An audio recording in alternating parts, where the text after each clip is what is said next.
These should be familiar to you. These are what we've called algebraic expressions. One of the main things that we've done with algebraic expressions is we have evaluated those expressions when we've been given values to put in place of the variables. We've evaluated algebraic expressions like this before. When someone told us what to use for x and y, we put those numbers in for x and y, which created an arithmetic expression, which we then evaluated by following the priority of operations.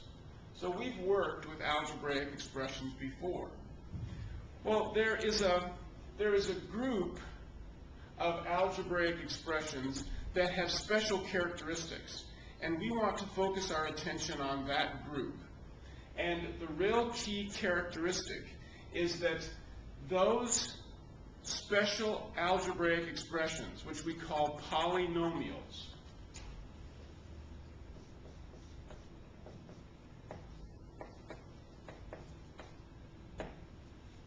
the special group of algebraic expressions we call polynomials never have a variable in the denominator of a fraction. So all three of these algebraic expressions are polynomials. Even though this one has a fraction, the variable is not in the denominator of the fraction. These two algebraic expressions are not polynomials because they have a variable in the denominator of the fraction.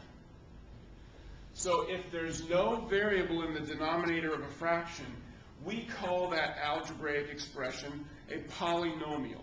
And we want to focus our attention on polynomials here.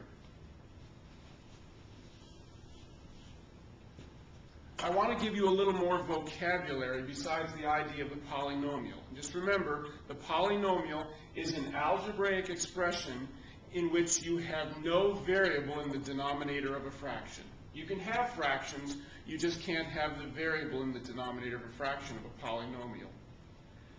When you have three terms in a polynomial, as we have here, there are three terms in this expression. There are three terms in that polynomial. We give that polynomial a special name.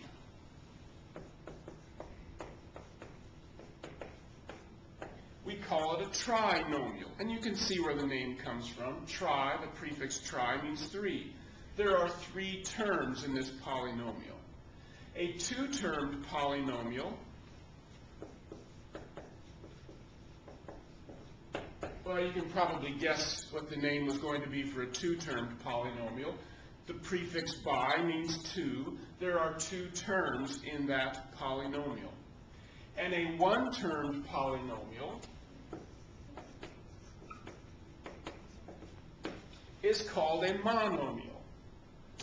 If we have other than one, two, or three terms, we simply call it if there are four terms, we would call it a four-termed polynomial. If there are five terms, we'd call it a five-termed polynomial. We only have special names for polynomials that have one, two, or three terms. So when we're working with expressions in which we have no variable in the denominator of a fraction, we call those expressions polynomials.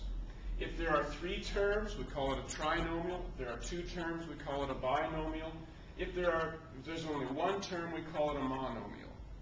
And we want to focus our attention on these polynomials. And in particular, we want to look at performing certain operations with them. Adding, subtracting, multiplying, dividing. And we will see that some of those operations we've already performed when we were working with expressions. So not all of this will be new.